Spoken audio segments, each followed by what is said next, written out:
بسم اللہ الرحمن الرحیم۔ ماہ شعبان کے مہینے میں نمک کا صدقہ ضرور کرنا، کیونکہ ماہ شعبان میں نمک کا صدقہ کرنا اللہ کو بہت پسند ہے۔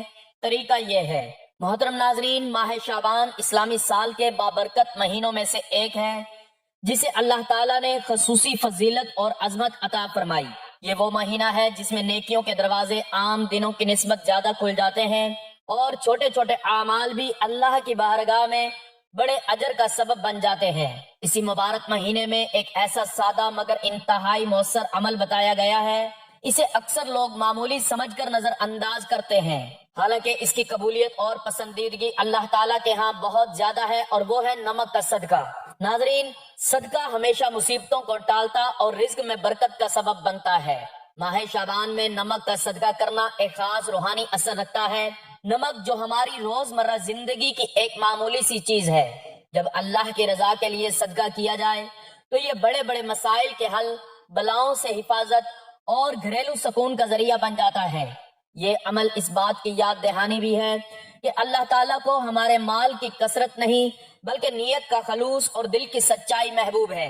اس ویڈیو میں ہم آپ کو نہ صرف ماہ شعبان کی فضیلت کے بارے میں بتائیں گے بلکہ نمک کا صدقہ کرنے کا آسان اور درست طریقہ بھی تفصیل سے بیان کریں گے، تاکہ آپ اس بابرکت مہینے میں ایک چھوٹا سا عمل اپنا کر اللہ کی خاص رضا اور رحمت حاصل کر سکیں۔ ناظرین، اگر آپ چاہتے ہیں کہ آپ کی زندگی سے پریشانیاں کم ہوں، رزق میں برکت آئے اور اللہ کی خاص پسندیدگی حاصل ہو تو اس مکمل ویڈیو کو آخر تک ضرور دیکھیں۔ ناظرین، ماہ شعبان اسلامی سال کا وہ بابرکت مہینہ ہے جو رمضان المبارک کی آمد کا پیش خیمہ ہے۔ یہ مہینہ رحمت، مغفرت اور اعمال کے اللہ تعالیٰ کی بارگاہ میں پیش ہونے کا مہینہ ہے۔ نبی کریم صلی اللہ علیہ وآلہ وسلم نے اس مہینے کو خاص اہمیت دی، خود بھی اس میں کثرت سے عبادات فرمائی اور امت کو بھی غفلت سے بچنے کی تلقین فرمائی۔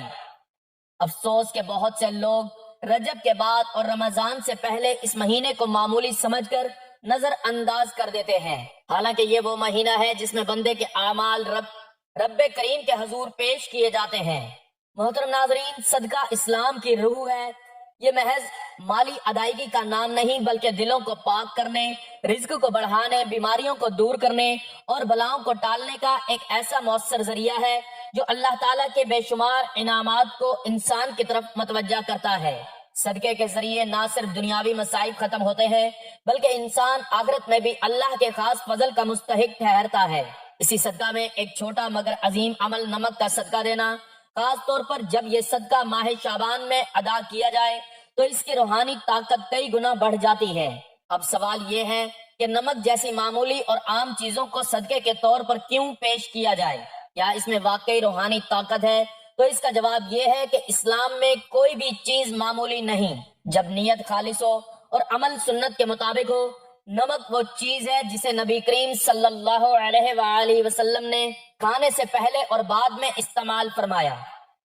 آپ صلی اللہ علیہ وآلہ وسلم نے فرمایا، کھانے کی ابتدا نمک سے کرو، اس میں 70 بیماریوں سے شفا ہے۔ حضرت علی رضی اللہ تعالیٰ عنہ سے بھی منقول ہے کہ نمک کھانے سے قبل کھانے والا شخص ہمیشہ بیماریوں سے محفوظ رہتا ہے۔ اب سوچیں کہ جس چیز کو نبی کریم صلی اللہ علیہ وآلہ وسلم نے شفا قرار دیا، اگر وہی چیز صدقے میں دی جائے تو اس کا اثر کتنا مؤثر ہوگا۔ یہ ایک روحانی راز ہے جسے اولیاء کرام نے ہمیشہ اہمیت دی ہے۔ ماہ شعبان میں نمک کا صدقہ دینا ایک مجرب اور آزمودہ روحانی عمل ہے۔ روحانی شخصیات جیسے حضرت امام جعفر صادق رضی اللہ تعالیٰ عنہ، حضرت شیخ عبد القادر جیلانی رحمۃ اللہ علیہ اور دیگر اولیاء کرام سے بھی یہ منقول ہے، ماہ شعبان میں ہلکی سی آزمائش کو بڑی مصیبت میں تبدیل ہونے سے بچانے کے لیے صدقہ سب سے بڑا ہتھیار ہے، اور نمک جیسی خالص، سادہ اور عاجزانہ چیز سے صدقہ دیا جائے تو اس کی قبولیت میں دیر نہیں لگتی۔ اب یہ جاننا بھی ضروری ہے کہ نمک کا صدقہ کس طرح دیا جائے۔ اس کا طریقہ نہایت سادہ مگر دل کو ہلا دینے والا ہے۔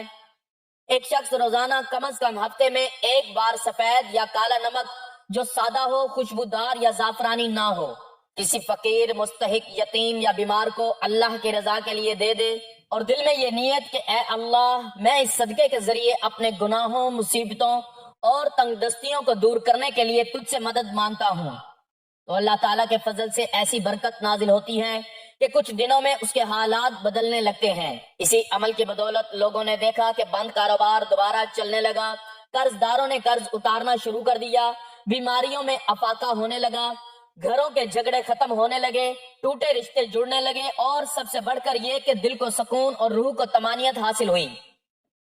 یہ سب کچھ ممکن ہوا ایک چھوٹے سے عمل سے، یعنی نمک کا صدقہ، جو کہ صرف اللہ کی رضا کے لیے ماہ شعبان میں ادا کیا گیا۔ ایسے بے شمار واقعات صوفیاء کی کتابوں اور عوامی تجربات پہ ملتے ہیں جہاں صرف نمک کا صدقہ دے کر انسان نے اپنی تقدیر بدل لی۔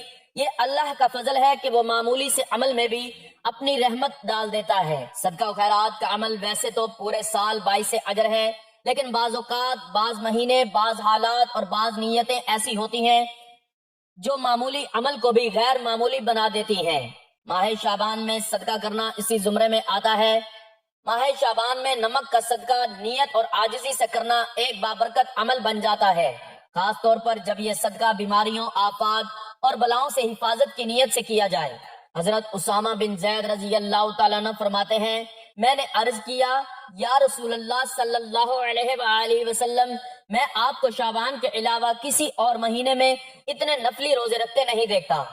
آپ صلی اللہ علیہ وآلہ وسلم نے فرمایا، یہ وہ مہینہ ہے جس میں لوگ غافل ہوتے ہیں، یہ رجب اور رمضان کے درمیان ہے، اور اس میں اعمال رب العالمین کے حضور پیش کیے جاتے ہیں، اور میں چاہتا ہوں کہ میرے اعمال اس حال میں پیش ہوں کہ میں روزے سے ہوں۔ اس حدیث سے معلوم ہوا کہ ماہ شعبان غفلت کا نہیں بلکہ چوکسی، عبادت اور نیکیوں کو بڑھانے کا مہینہ ہے۔ ایک اور حدیث میں نبی کریم صلی اللہ علیہ وآلہ وسلم نے فرمایا، اللہ تعالیٰ شعبان کی 15ویں رات کو اپنی مخلوق کی طرف متوجہ ہوتا ہے اور مشرک اور کینہ رکھنے والے کے سوا سب کو معاف فرما دیتا ہے۔ یہ حدیث اس بات کی دلیل ہے کہ یہ مہینہ دلوں کو صاف کرنے، معافی مانگنے اور صدقہ و خیرات کے ذریعے اللہ کی رضا حاصل کرنے کا بہترین موقع ہے۔ نمک اگرچہ دنیاوی اعتبار سے قیمتی نہیں، لیکن روحانی اعتبار سے یہ وہ دانہ ہے جو سینکڑوں گنا پھل دیتا ہے، خاص کر جب اسے شعبان کے مہینے میں خالص نیت سے صدقہ دیا جائے۔ یہی وجہ ہے کہ اولیاء کرام نے فرمایا، ماہ شعبان میں اگر تم نے نمک کا صدقہ دے دیا تو تم نے گویا اپنے سر سے بلاؤں کا سایہ اتار پھینکا۔ آج کے دور میں جہاں مہنگائی، بے روزگاری، نفسیاتی اور خانگی جھگڑے عام ہیں، ایسے میں یہ عمل کسی نعمت غیر مرکبہ سے کم نہیں۔ آپ خود بھی یہ عمل کریں اور دوستوں کو بھی اس کی ترغیب دیں، کیونکہ جو شخص دوسروں کی خیر کا باعث بنتا ہے، اللہ اسے دنیا و آخرت میں عزت، دولت اور کامیابی عطا فرماتا ہے۔ ناظرین، اسلام کی تعلیمات ہمیں یہ سبق بھی سکھاتی ہیں کہ جو چیز آسان ہو، سستی ہو، ہر بندہ کر سکے، وہی زیادہ قابل عمل ہوتی ہے۔ نمک ایسا ہی ہے، آپ کو بڑے خرچے کی ضرورت نہیں، کسی خاص وقت کا انتظار نہیں، اور نہ ہی کسی پیچیدہ طریقہ کار کی ضرورت ہے۔ بس نیت کر لیں، نمک لے لیں اور مستحق کو دے دیں، ساتھ میں دل سے دعا مانگیں، اللہ تعالیٰ سے تعلق قائم کریں، اور پھر اللہ کا کرم اپنی آنکھوں سے دیکھیں۔ ماہ شعبان میں جب اکثر لوگ بے چینی، خوف اور غیر یقینی کی کیفیت کا شکار ہوتے ہیں، تب یہ چھوٹا عمل ایک عظیم روحانی ڈھال بن جاتا ہے، اور جب کوئی بندہ اخلاص سے اللہ کے راستے میں کچھ دیتا ہے، چاہے وہ معمولی ہو، اللہ اسے کئی گنا زیادہ عطا کرتا ہے۔ ناظرین، صدقے کے حوالے سے اللہ تعالیٰ نے قرآن مجید میں ارشاد فرمایا ہے، مثل الذین ينفقون اموالهم فی سبیل اللہ کمثل حبۃ انبتت 7 سنابل۔ ترجمہ، اللہ کی راہ میں مال خرچ کرنے والوں کی مثال اس دانے کی طرح ہے جس سے 7 بالیاں نکلیں اور ہر بالی میں 100 دانے ہوں۔ ایک اور مقام پر فرمایا، وما تقدموا لانفسکم من خیر تجدوہ عند اللہ۔ ترجمہ، تم جو بھی بھلائی اپنے لیے آگے بھیجو گے اسے اللہ کے پاس پاؤ گے۔ یہ آیات واضح کرتی ہیں کہ صدقہ چاہے کم ہو یا زیادہ، اگر خلوص نیت کے ساتھ ہو تو اللہ کے ہاں اس کا اجر بہت بڑا ہے۔ ناظرین، نمک ایک معمولی چیز ہے مگر زندگی کے لیے ناگزیر ہے۔ یہی وجہ ہے کہ بعض بزرگوں نے فرمایا کہ اللہ کے نزدیک وہ صدقہ زیادہ محبوب ہوتا ہے جس میں بندے کی عاجزی اور انکساری ہو۔ نمک کا صدقہ دراصل اسی عاجزی کی علامت ہے کہ بندہ یہ تسلیم کرتا ہے کہ وہ بڑے مال کا نہیں بلکہ چھوٹی چیز کا بھی محتاج ہے، اور اللہ کی رضا اسی میں تلاش کرتا ہے۔ نبی کریم صلی اللہ علیہ وآلہ وسلم کا فرمان ہے، آگ سے بچو، خواہ کھجور کے ایک ٹکڑے کے ذریعے ہی کیوں نہ ہو۔ اس حدیث سے ثابت ہوا کہ صدقہ کی مقدار نہیں بلکہ نیت اور اخلاص اصل چیز ہے۔ ایک اور حدیث میں فرمایا، صدقہ بلا کو ٹال دیتا ہے اور بری موت سے بچاتا ہے۔ یہی وجہ ہے کہ علماء فرماتے ہیں کہ اگر کوئی شخص ماہ شعبان میں بیماریوں، گھریلو پریشانیوں، نظر بد یا آنے والی آزمائشوں سے حفاظت کی نیت سے صدقہ کرے تو یہ نیت بذات خود باعث اجر ہے۔ ناظرین، ماہ شعبان اللہ تعالیٰ کے پیارے محبوب حضرت محمد مصطفیٰ صلی اللہ علیہ وآلہ وسلم کا مہینہ ہے، جس میں انسان کے اعمال اللہ تعالیٰ کی بارگاہ میں پیش کیے جاتے ہیں۔ اس مہینے میں اللہ تعالیٰ اپنے بندوں پر رحمت و مغفرت فرماتا ہے، اس میں عبادت مقبول اور دعائیں مستجاب ہوتی ہیں۔ ماہ شعبان ایک معظم مہینہ ہے۔ حضور پاک صلی اللہ علیہ وآلہ وسلم کا فرمان ہے، رجب اللہ کا مہینہ ہے، شعبان میرا مہینہ ہے اور رمضان میری امت کا مہینہ ہے۔ ایک اور حدیث میں ارشاد فرمایا، بے شک رجب عظمت والا مہینہ ہے، اس میں نیکیوں کا ثواب دگنا ہوتا ہے۔ بے شک شعبان عظمت والا مہینہ ہے، اس میں نیکیوں کا ثواب دگنا ہوتا ہے۔ جو شخص شعبان کا ایک روزہ رکھے گا تو گویا اس نے سال بھر کے روزے رکھے۔ آج کا عمل ماہ شعبان میں نمک کا صدقہ دینے کا عمل ہے، کہ جس کا صدقہ دینے سے چند ہی دنوں میں دولت مند ہو جاؤ گے۔ صدقہ کرتے ہی دولت کی تنگی کا خاتمہ ہو جائے گا، جس کے بعد گھر میں رزق آنے لگے گا، دولت آنے لگے گی، برکت ہی برکت ہو جائے گی۔ اگر آپ کاروبار کر رہے ہیں تو آپ کا کاروبار دن دگنی رات چگنی ترقی کرنے لگے گا۔ اور پیارے بہن بھائیوں، اگر آپ کچھ بھی نہیں کرتے، آپ کا کوئی ذریعہ معاش نہیں، کوئی ذریعہ نہیں جہاں سے آپ کو پیسے آتے ہیں، تو آپ کو وہاں سے رزق اور دولت ملنے لگے گا جہاں سے آپ نے سوچا تک نہیں ہوگا۔ آپ کے وہم و گمان میں بھی نہیں ہوگا کہ مجھے کبھی وہاں سے بھی دولت، پیسہ اور رزق مل سکتا ہے جہاں سے آپ گمان بھی نہیں کر سکتے۔ تو ناظرین، نمک تو ہر گھر میں موجود ہوتا ہے، جو کہ قیمت میں بہت ہی کم ہے۔ بس آپ تھوڑا سا مٹھی بھر نمک لے کر اس کا صدقہ کر دیں، اور صدقہ کرنے کے بعد آپ کے گھر میں دولت اور پیسے، رزق کے جتنے مسائل ہیں ختم ہو جائیں گے اور آپ دولت مند ہونا شروع ہو جائیں گے۔ اس سے اچھی اور چیز کیا ہو سکتی ہے کہ شعبان کے مہینے میں نمک کا صدقہ کیسے دیا جاتا ہے اور صدقہ دیتے وقت کن باتوں کا خیال رکھنا ہے، میں آپ کو بتانے والا ہوں۔ جس طریقے سے نمک کا صدقہ دینے کا طریقہ بتانے جا رہا ہوں، اس طریقے سے آپ نے ماہ شعبان میں نمک کا صدقہ ایک بار ضرور دے کر دیکھنا ہے۔ انشاءاللہ تعالی آپ کے تمام مسئلے مسائل، تمام پریشانیاں دور ہو جائیں گی۔ ناظرین، ایک شخص داتا علی ہجویری گنج بخش رحمت اللہ علیہ کی خدمت میں حاضر ہوتا ہے اور کہنے لگتا ہے کہ میں پہلے بہت زیادہ امیر ہوا کرتا تھا، میرے پیسے، دولت اور برکت کی کوئی کمی نہیں ہوا کرتی تھی، میرے ایک نہیں بلکہ کئی کاروبار چلا کرتے تھے اور ہر کاروبار میں منافع ہی ہوا کرتا تھا، میرے پاس زمین ہوا کرتی تھی، مویشی ہوا کرتے تھے، میرے پاس بہت نوکر چاکر ہوا کرتے تھے، لیکن اچانک پتہ نہیں کیا ہوا، ہر طرف سے مجھے نقصان ہونے لگا۔ میرا پہلے ایک کاروبار نقصان میں گیا، جس کے بعد میں نے بند کر دیا، پھر دوسرا، پھر تیسرا، اور اب ایسے کر کے میرے کاروبار باقی نہیں بچے، جس کے بعد آہستہ آہستہ میری زمینیں بکنا شروع ہو گئیں، میرے مویشی مرنا شروع ہو گئے، میں جو نیا کاروبار شروع کرتا، جو کام کرتا، اس میں نقصان ہی ہوتا۔ مجھے سمجھ نہیں آ رہی، اب تو نوبت یہاں تک آ گئی ہے کہ ایک وقت کا ہم کھانا پیٹ بھر کر کھاتے ہیں، دوسرے وقت کا ہم تھوڑا سا کھاتے ہیں تاکہ اگلے وقت کے لیے کھانا بچایا جا سکے۔ مجھے سمجھ نہیں آ رہی ہے کہ میں عرش سے فرش پر کیسے آ گیا۔ مجھے کبھی لگتا ہے کہ کسی نے مجھ پر کچھ کروا دیا ہے، تو کبھی لگتا ہے کہ میری قسمت ہی بری ہے۔ اب آپ ہی مجھے بتائیے کہ ان تمام مسائل کی کیا وجہ ہے۔ اس شخص کی بات سننے کے بعد داتا علی ہجویری کچھ دیر کے لیے اس کی پریشانی کی جانب دیکھتے ہیں اور کچھ سوچتے ہیں، اور اس کے بعد کہنے لگتے ہیں کہ اصل میں تمہارے پر کچھ روحانی مسئلے چل رہے ہیں، کچھ روحانی مسائل کی وجہ سے یہ تمام مسئلے، پریشانی اور غربت تمہاری زندگی میں آ رہی ہے، اور جب تک یہ روحانی مسئلے دور نہیں ہوتے تم کبھی بھی نہ تو دولت مند ہو پاؤ گے، نہ ہی خوشحال، بلکہ تم اتنے غریب ہو جاؤ گے کہ 2 وقت کا کھانا بھی ٹھیک سے نہیں کھا پاؤ گے۔ اس شخص کا کہنا ہوتا ہے کہ کون سے روحانی مسئلے، مجھے کچھ تو بتائیں۔ جس کے بعد داتا علی ہجویری رحمت اللہ علیہ کا کہنا ہوتا ہے کہ جیسے کہ جادو، اکثر جب بھی کوئی ترقی کر رہا ہوتا ہے یا کوئی خوشحال ہوتا ہے تو ارد گرد کے لوگ اس سے حسد کرنے لگتے ہیں، یہاں تک کہ اس کے خاندان والے لوگ اس کے دشمن بن بیٹھتے ہیں۔ اب ظاہری بات ہے، دشمنی کی کوئی نہ کوئی وجہ ہوتی ہے۔ اب یہ دشمنی کھلی نہیں ہوتی، یعنی کھلے عام تو وہ اس چیز کا اظہار نہیں کرتے کہ ہم تمہارے دشمن ہیں، ہم تم سے حسد کرتے ہیں، جلتے ہیں، اس لیے وہ اندر ہی اندر ہمیں برباد کرنے کے لیے جادو کروا دیتے ہیں، اور جادو تو برحق ہے، پھر چاہے کالا جادو ہو، سفل علم یا کسی بھی قسم کا علم، جادو اثر ضرور کرتا ہے۔ اور جب کوئی شخص روحانی اعتبار سے کمزور ہوتا ہے تو جادو اس شخص پر بہت ہی زیادہ اثر کرتا ہے۔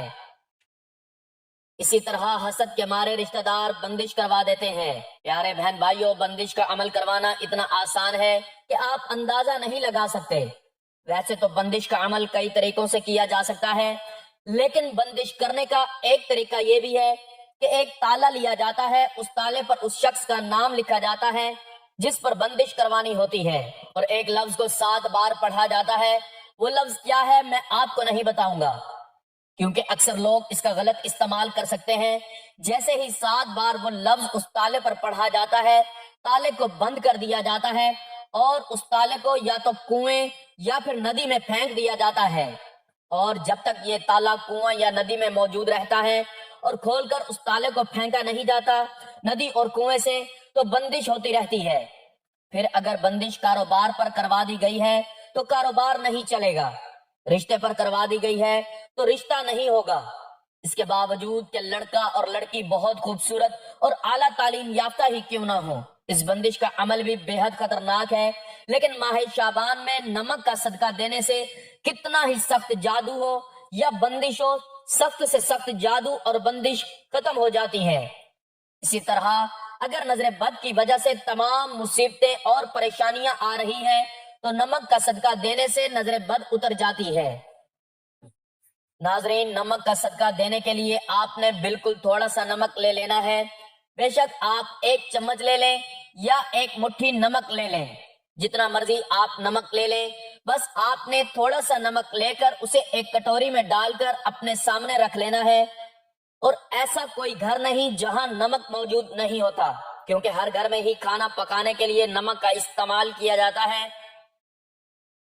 پیارے بہن بھائیوں، نمک کتنا برکت والا ہے اس کا اندازہ آپ اس چیز سے بھی لگا سکتے ہیں کہ جس کھانے میں نمک شامل نہ کیا گیا ہو وہ کھانا آپ کو ذائقہ ہی نہیں دیتا، پھر چاہے آپ بھنا گوشت ہی کیوں نہ پکا لیں، لیکن اگر آپ اس میں نمک شامل نہیں کریں گے تو بھنا گوشت بھی آپ کو ذائقہ نہیں دے گا۔ اس گوشت کے مقابلے میں اگر آپ کوئی بھی سبزی پکا لیں لیکن اس میں باقاعدہ نمک شامل کریں، وہ سبزی بھی آپ کو گوشت سے زیادہ مزہ دے گی۔ یہ نمک ہی کی برکت ہے۔ تو آپ نے تھوڑا سا نمک لینا ہے اور اس نمک کو کسی برتن میں ڈال کر اپنے سامنے رکھ لینا ہے۔ اب آپ نے ایک دفعہ بسم اللہ الرحمن الرحیم پڑھنی ہے اور 3 بار آپ نے درود شریف پڑھ لینا ہے۔ کوئی سا درود پڑھ سکتے ہیں، چاہیں تو درود ابراہیمی پڑھ لیں یا چاہیں تو کوئی چھوٹا درود بھی پڑھ سکتے ہیں۔ ایک بار ثواب کی نیت سے میرے ساتھ بھی درود پاک پڑھ لیں۔ اللہم صلی علی محمد وعلی آل محمد کما صلیت علی ابراہیم وعلی آل ابراہیم انک حمید مجید۔ اللہم بارک علی محمد وعلی آل محمد کما بارکت علی ابراہیم وعلی آل ابراہیم انک حمید مجید۔ جب آپ 3 بار درود شریف پڑھ لیں تو اس کے بعد آپ نے پورے 33 بار پڑھنا ہے لا حول ولا قوت الا باللہ، یعنی آپ پڑھیں گے لا حول ولا قوت الا باللہ، یہ 1 بار ہو گیا، پھر پڑھیں گے لا حول ولا قوت الا باللہ، یہ 2 بار ہو گیا۔ اس طرح سے آپ نے پورے 33 بار پڑھ لینا ہے۔ جب بھی کوئی شخص لا حول ولا قوت الا باللہ کہتا ہے تو وہ اس چیز کا اقرار کرتا ہے کہ وہ بے بس ہے، اس کے اندر نہ تو نیکی کرنے کی طاقت ہے اور نہ ہی کوئی بڑا کام، وہ جو کچھ کرتا ہے پھر اللہ کی دی گئی طاقت کے بلبوتے پر ہی کرتا ہے۔ لا حول ولا قوت الا باللہ پڑھنے سے انسان اپنی بے بسی کا اقرار کرتا ہے۔ اسی طرح سے اللہ تعالیٰ کی مدد انسان کے کاموں میں شامل ہو جاتی ہے، اور اس چیز میں آپ خود سوچتے ہیں کہ جب انسان کے کاموں میں اللہ تعالیٰ کی مدد شامل ہو جاتی ہے تو کام کیسے بننے لگتے ہیں۔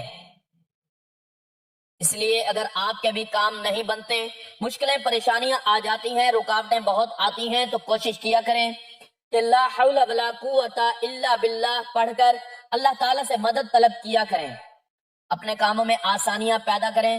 جب آپ پورے 33 بار پڑھ لیں تو اس کے بعد آپ نے 33 بار ہی پڑھنا ہے استغفر اللہ، یعنی آپ کہیں گے استغفر اللہ، یہ 1 بار، پھر پڑھیں گے استغفر اللہ، یہ 2 بار ہو گیا۔ اس طرح آپ نے پورے 33 بار استغفر اللہ کا ورد کر لینا ہے۔ ناظرین، ماہ شعبان میں جتنا ممکن ہو سکے استغفار کی کثرت کرنی ہے۔ استغفر اللہ کی کثرت نہ صرف ہمارے گناہوں کو دور کر دیتا ہے بلکہ گناہوں کی وجہ سے مصیبتیں، پریشانیاں، رزق کی تنگی بھی آ رہی ہوتی ہے تو وہ بھی ختم ہو جاتی ہے۔ اس لیے جتنا ممکن ہو سکے استغفار کی کثرت کریں۔ جب آپ پورے 33 بار استغفر اللہ بھی پڑھ لیں تو اس کے بعد آپ نے 33 بار ہی اللہ تعالیٰ کے یہ 2 اسم مبارک پڑھ لینے ہیں۔ آپ نے پڑھنا ہے یا اللہ یا رزاق، یعنی آپ پڑھیں گے یا اللہ یا رزاق، ایک بار ہو گیا، پھر پڑھیں گے یا اللہ یا رزاق، یہ 2 بار ہو گیا۔ اسی طرح آپ نے پورے 33 بار پڑھ لینا ہے۔ جب 33 بار پڑھ لیں اس کے بعد آپ نے دعا کرنی ہے۔ اپنی دعا میں اپنا رزق مانگنا ہے، دولت مانگنی ہے۔ دعا مکمل کرنے کے بعد آپ نے آخر میں پھر 3 بار وہی درود پڑھ لینا ہے جو آپ نے پہلے پڑھا تھا، اور اب نمک پر دم کر دینا ہے۔ اور اب پیارے بہن بھائیوں، اس دم کیے ہوئے نمک کو آپ نے تھوڑی سی مقدار میں دوبارہ وہاں ہی ڈال دینا ہے جہاں سے آپ نے اس کو نکالا تھا، تاکہ یہ نمک گھر کے ایک ایک فرد تک پہنچ جائے۔ یہ دم کیا ہوا نمک، جبکہ تھوڑا سا نمک آپ نے صدقہ کر دینا ہے۔ اب نمک کا صدقہ آپ 2 طرح سے کر سکتے ہیں، یا تو آپ اس نمک کو تھوڑے سے اور نمک میں ملا کر کسی غریب کو دے دیں تاکہ وہ غریب اس نمک کو کھانا پکانے کے لیے اپنے کھانوں میں استعمال کر لیں۔ اس طرح نمک کا صدقہ دیا جا سکتا ہے، یا اس نمک کو آپ کوئی ایسا کھانا پکا لیں جس میں یہ نمک استعمال کر کے آپ اس کھانے کو تقسیم کر دیں۔ یعنی کہ آپ نے کھانا پکانا ہے اور کھانا پکاتے وقت جو نمک دم کیا ہوا رہ گیا ہے اس نمک کو آپ نے کھانے میں شامل کر دینا ہے، اور اس کھانے کو آپ نے غریبوں میں تقسیم کر دینا ہے، یا آپ محلے داروں میں بھی تقسیم کر سکتے ہیں، لیکن سب سے بہتر طریقہ یہ ہے کہ غریبوں میں تقسیم کریں۔ اگر اس طریقے سے انشاءاللہ تعالی ماہ شعبان میں آپ صدقہ کر دیتے ہیں تو جتنے بھی آپ کے روحانی مسائل تھے جن کی وجہ سے رزق کی تنگ دستی آ رہی تھی وہ دور ہو جائیں گے۔ ماہ شعبان ہمیں یہ سکھاتا ہے کہ بڑے بڑے دعووں کے بجائے چھوٹے مگر مسلسل اور خلوص والے اعمال اختیار کیے جائیں۔ بندہ اگر خلوص نیت، عاجزی اور اللہ پر توکل کر کے نمک کا صدقہ دے تو یہ عمل اسے بابرکت بنا دیتا ہے۔ یہی اسلام کی خوبصورتی ہے کہ وہ نیت کو عمل سے پہلے دیکھتا ہے۔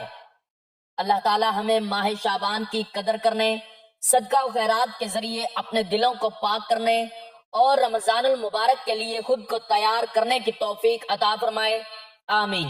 ناظرین، یہ بہت آزمودہ عمل ہے، ایک بار ماہ شعبان میں اس عمل کو ضرور کر کے دیکھیں، انشاءاللہ آپ چند ہی دنوں میں دولت مند ہو جائیں گے۔ رزق کی تنگی، پریشانی، مالی تنگ دستی سب ختم ہو جائے گی اور آپ دن دگنی رات چگنی ترقی کریں گے۔ دعا ہے کہ اللہ تعالیٰ نیکی کی بات کو سننے سمجھنے اور اس پر عمل کرنے کی طاقت اور توفیق مرحمت فرمائے۔ میرا سنانا اور آپ کا سننا اپنی بارگاہ میں قبول و منظور فرمائے، آمین۔ ناظرین، گزارش ہے کہ اللہ تعالیٰ کے 99 ناموں میں سے کوئی ایک نام لکھ کر کمنٹس میں ضرور شیئر کریں اور مجھے اپنی دعاؤں میں یاد رکھیں۔ اللہ تعالیٰ ہم سب کا حامی و ناصر ہو، آمین۔ جزاک اللہ۔